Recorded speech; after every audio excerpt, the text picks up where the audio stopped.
Nah, ini dia formasi kedua tim, masing-masing menggunakan 4-3-3. Tapi yang membedakan nanti sebagaimana yang akan kita baca dalam statistik, bahwa ternyata Real Madrid lebih banyak menggunakan long ball daripada short passing. Sementara sebaliknya, passing-passing yang dilakukan oleh Liverpool lebih passing-passing yang pendek, dari kaki ke kaki. Sementara Madrid lebih mengandalkan Toni Kroos yang memiliki akurasi umpan lambung, umpan crossing, umpan long ball ya, yang sangat akurat, maka dimanfaatkanlah oleh Real Madrid. Di sini kita lihat total attempt yang dilakukan oleh Real Madrid 16, sementara Liverpool 7. Open play 14, Real Madrid 7 Liverpool. Set piece-nya 1 Real Madrid, Liverpool 7. 1 counter attack dari Real Madrid dan 0 dari Liverpool. Secara keseluruhan kita akan melihat bahwa Real Madrid memang sangat mendominasi, barangkali karena memang berada di areanya sendiri sehingga begitu agresif. Sementara itu kita lihat lagi ketika Real Madrid melakukan open play itu ada 14 shoot dan sementara Liverpool hanya 7. Dan shoot yang 14 itu menghasilkan 3 gol dan Liverpool menghasilkan 1 gol. Ini sangat mendominasi sekali.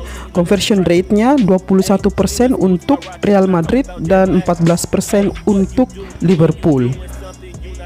Nah, di sini kita lihat bagaimana passing terjadi di lapangan sepanjang pertandingan. Nah, untuk Real Madrid ada 526 total passing dan untuk Liverpool teman-teman 625. Artinya Liverpool mendominasi passing karena seperti diketahui bahwa Liverpool menggunakan short passing sementara Real Madrid lebih mengandalkan long ball. Nah, ini crossingnya 10 Real Madrid dan Liverpool menang dalam hal ini soal crossing ini. Nah, through ball 1 Real Madrid, Liverpool 0. Dan long ball kita lihat teman-teman, yang inilah yang menyebabkan pembeda dari taktik yang digunakan oleh Real Madrid. Ada 78 sementara Liverpool hanya 38. Short passesnya itu 437 untuk Real Madrid dan Liverpool 573. Seperti yang dikatakan tadi bahwa Real Madrid lagi-lagi dikatakan lagi bahwa 437 itu menandakan bahwa untuk short passing Real Madrid sangat sedikit karena Toni Kroos yang menjadi bintang ya, meskipun yang mencetak gol itu bukan Toni Kroos, tetapi kita akan lihat nanti bahwa perannya sangat vital dalam memporak-porandakan lini pertahanan dari Liverpool. Nah, ini contoh long ball yang dilakukan Toni Kroos yang berbuah gol. Ada Vinicius di situ menyambut umpan dari Toni Kroos dan ini berbuah gol teman-teman. Jadi yang menarik kedua tim ini, Ramos dan Van Dijk tidak hadir.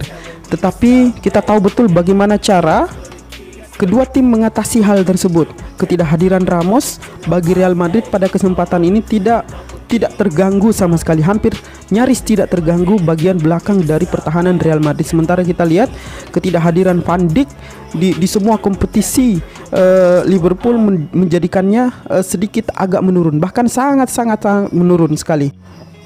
Nah, di sini kita lihat dari video animasi ini bagaimana long ball kemudian memporak-porandakan area pertahanan dari Liverpool. Coba kita lihat. Nah, ketika dalam keadaan organisasi permainan dari Liverpool, pertahanan yang shapingnya begitu mantap, kita lihat sangat rapi sekali. Tetapi lagi-lagi Real Madrid memanfaatkan kesempatan ini untuk memporak-porandakan Liverpool dengan melakukan posisi-posisi yang saling switch ya. Ketika sulit ditembus maka menggunakan long ball kembali ke area yang agak jauh sehingga posisi dari Liverpool menjadi kacau. Jadi shaping yang telah dibuat begitu rapi menjadi kacau. Ini kemudian kita lihat bagaimana berbuah peluang teman-teman.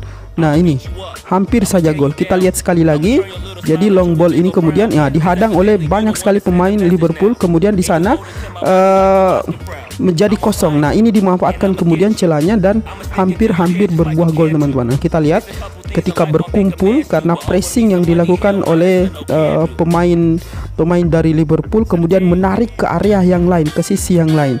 Kemudian Militao di sini melihat Vazquez kemudian dalam keadaan kosong. Nah, kekosongan ini kemudian diumpan long ball ya, kemudian diterima oleh Vazquez.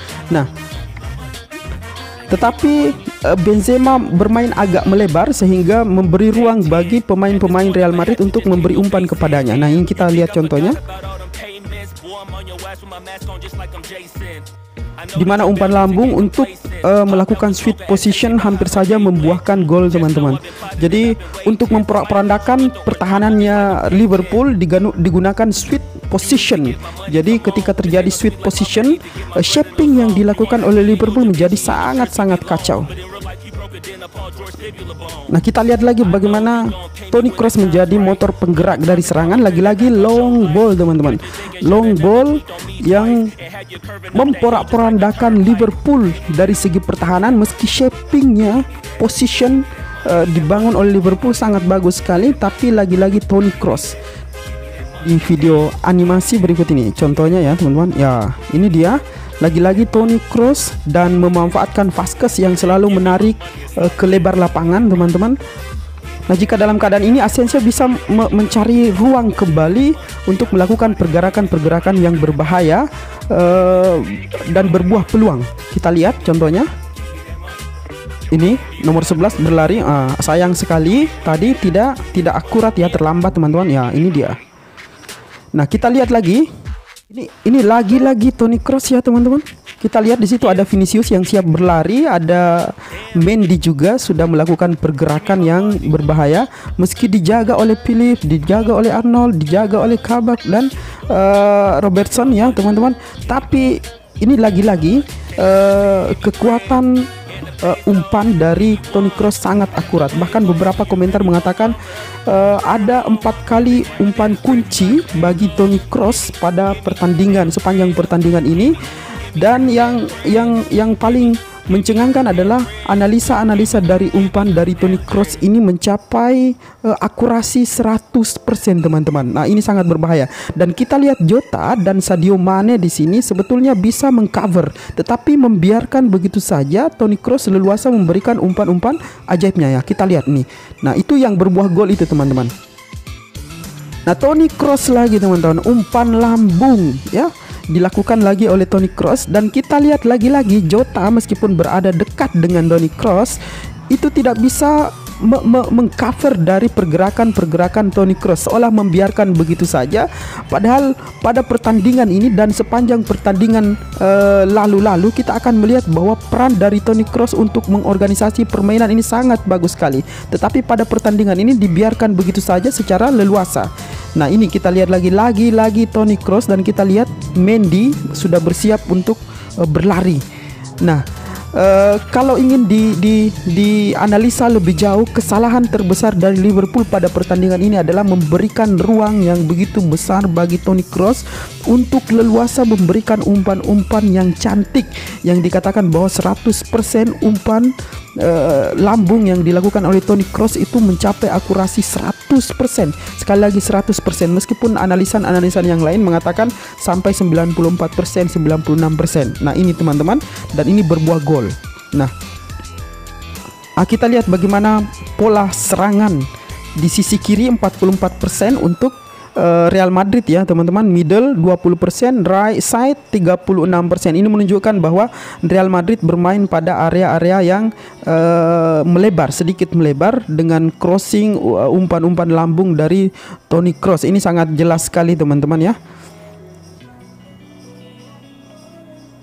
Sementara Liverpool sendiri cenderung stabil 34% untuk right side di sebelah kanan, dan di middle di bagian tengah 34% dan 32% di bagian kiri. Kalau ingin disimpulkan teman-teman ya, taktik yang dilakukan oleh Zidane pada kesempatan ini sangat bekerja sekali, di mana switch position yang dilakukan oleh pemain-pemain Real Madrid dari sisi kiri sayap, di sisi kanan sayap, kemudian pergerakan secara bergantian itu sangat berhasil sekali untuk mengubah shaping dari pertahanan Liverpool. Kemudian yang kedua, Liverpool gagal untuk mengantisipasi betapa hebatnya umpan-umpan dari Toni Kroos ini. Dibiarkan begitu saja leluasa untuk mengkreasi serangan, padahal motor penggerak serangannya ada di situ teman-teman, dan Liverpool gagal untuk mengantisipasi ini.